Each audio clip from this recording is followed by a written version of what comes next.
We're Pigs of the Roman Empire, and you're watching Clever References. Awesome, thank you. That was gorgeous. Hey guys, Ash here from the Clever References. First things first, Facebook, Instagram, merch. Right.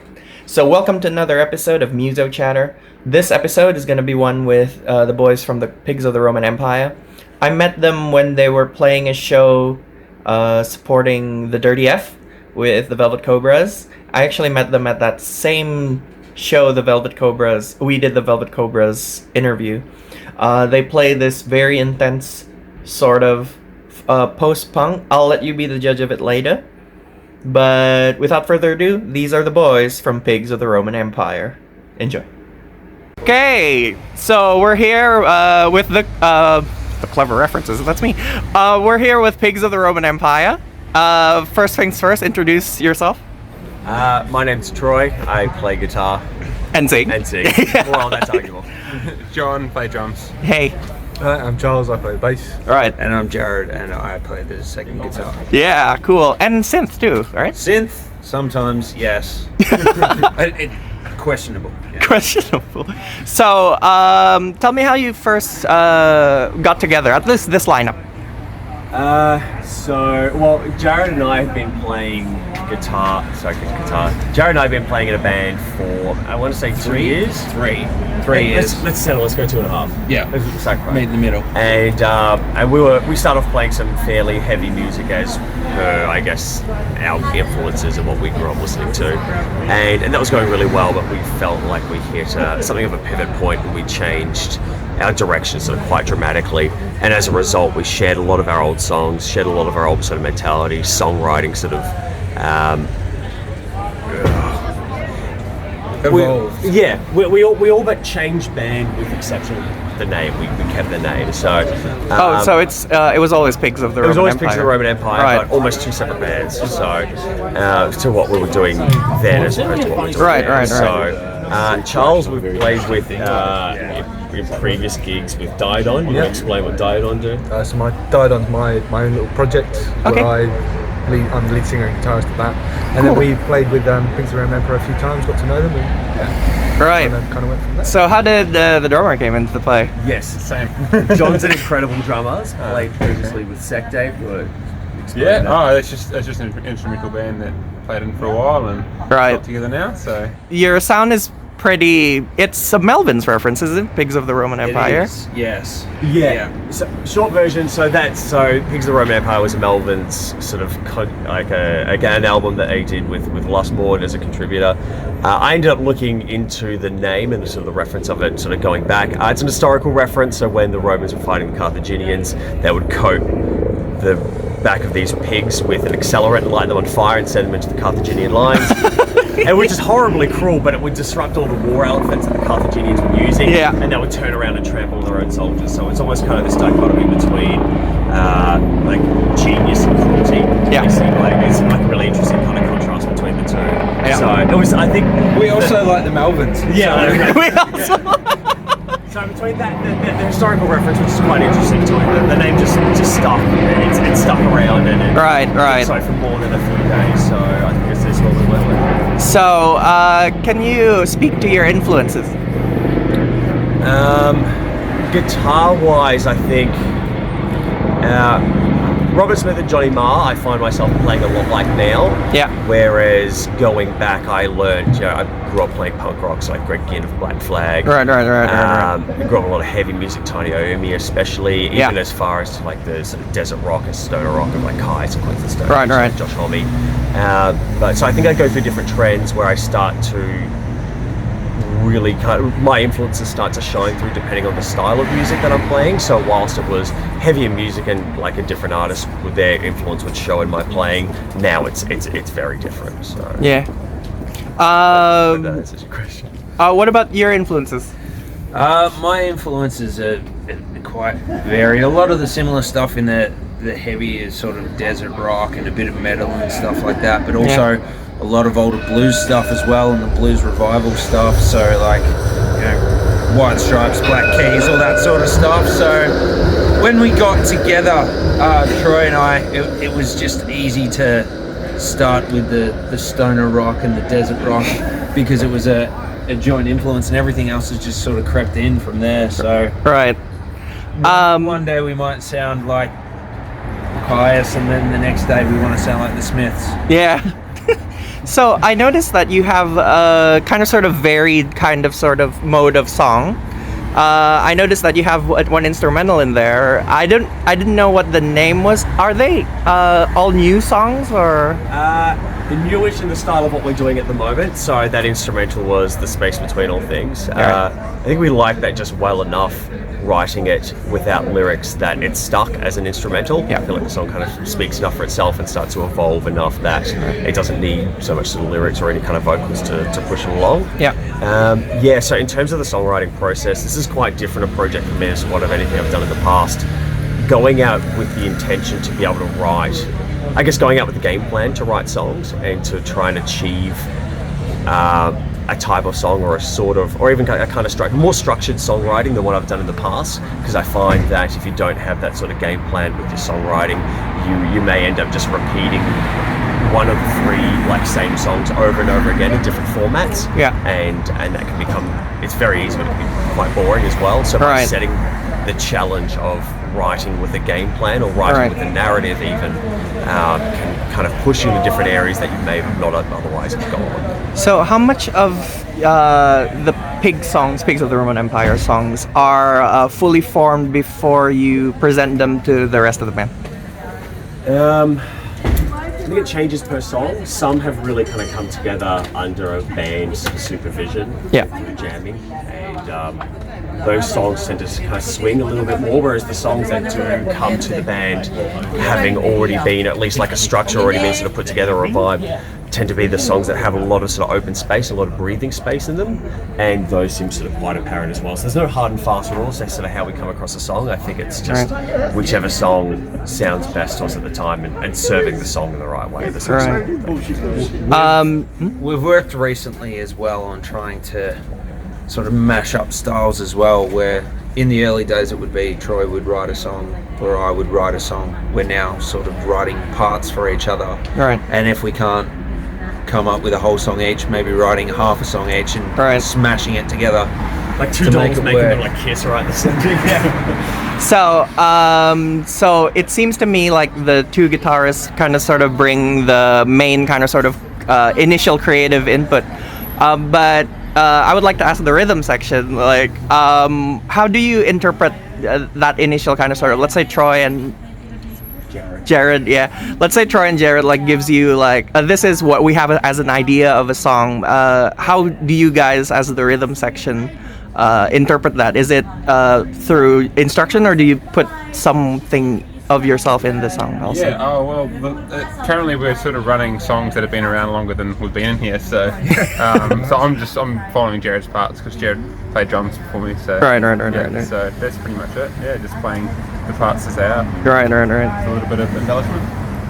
Yeah, pretty much. We've got a little bit of leeway. We can groove around and do something a little Cool. and have our own little kind of stamp on it. But yeah, we're just playing with stuff which is pre-written anyway. Right. There's a couple of new ones in the works though, and stuff, so a bit more input in that. all the songs that John's taken over on the drums, I've given him shattered little pieces of it, and he's formed it into something beautiful. So him actually being a drummer and me just pretending to be one, Right. it makes a big difference to have a proper drummer in the band. Yeah. That's very true. Very true. He's pretty good. So tell me about the first song on your set. What was it called? Distressor. Yeah. How did that come along? So that's one of the new ones. It's the newest, actually, I would say. Yes. Yeah. So that started sort of as a stroke of inspiration. It was sort of recording whilst I was writing, and it actually became two half a songs that were sort of mushed together. And looking at, we actually decided to re-split both of them back up. So Distressor was the first half of that long 13-minute thing. Oh. And actually, I think that's probably a really good example of kind of that sort of like post-punk world that we're melding with a lot of sort of Sabbath influence of the heavy side, and that feels like a really nice sort of balanced like two styles living sort of quite cohesively in the same song together. So that's why even as a first song, that's probably a great introduction as to what we're doing. Right. Oh yeah, I'm a bit of a gearhead because I'm also a guitarist myself. I noticed that the two guitarists that you play Telecasters. Is that by design or you just had similar tastes? I think it's a happy accident. I for years fought against Telecasters and promised I'd never buy one until I picked one up and played it, and it did everything I needed to do. So I then tried to convince Troy. He was very skeptical until he picked one up and played one. And This feels nice. I noticed that you guys have two different types of Telecasters, and both of them are not the typical single coil type stuff. Yours is more of a Les Paul-y type configuration? mine is a Jim Root Telecaster, Yeah. who weirdly is a metal guitarist from Slipknot, yeah. But it's been heavily modified to take the metal out of it. It's really the most comfortable guitar I've ever played. As far as the metal aspect goes, that can go in the bin pretty quickly. Right, It's, right. put some- Modified by yourself? Or? Yeah, modified by Right, myself. right. So put some P90 pickups in it, changed the pots in it. Did it come with active pickups to begin with? It did. Yeah. It did. So took them out very quickly. Right. And for Troy's guitar, it's a very stunning color for a Telecaster. Yeah, so that was made by Paul from Garage Guitars. Oh, that's a parts caster. Oh no, so it was entirely sort of put together by himself, so it's not a Fender. Right. Oh, I see. so he's made that. So Paul makes guitars in his garage, and it's very awfully named. Make sure you give me the link. I really want to that's link fine. it. So that's is it a Fender neck with his body? or- Yeah, I think it's got a Squire headstock on it. Yeah. Sorry, a Stratocaster headstock on it. It's a big fat one, but it's P90 humbucker splits in it, so there's a lot of versatility in terms of playing live and recording as well. And it was made with my intention of I want a Telecaster made, and here are all the things I wanted, and he was able to do an incredible job of it. So Right, went right, back right. and had a bass made by him as well. So he does The bass that Charles is playing is also made by him as well. So. Oh, really? So, tell me about the bass. I don't know. I'm borrowing it off Troy. Oh, it's Troy's bass. Okay. Thank you very much for the interview. Sorry for the detour to gearhead nerddom. So thank you very much for this interview. After this, we're gonna see them with the song "Distressor." Not for you. Calm down.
There you go.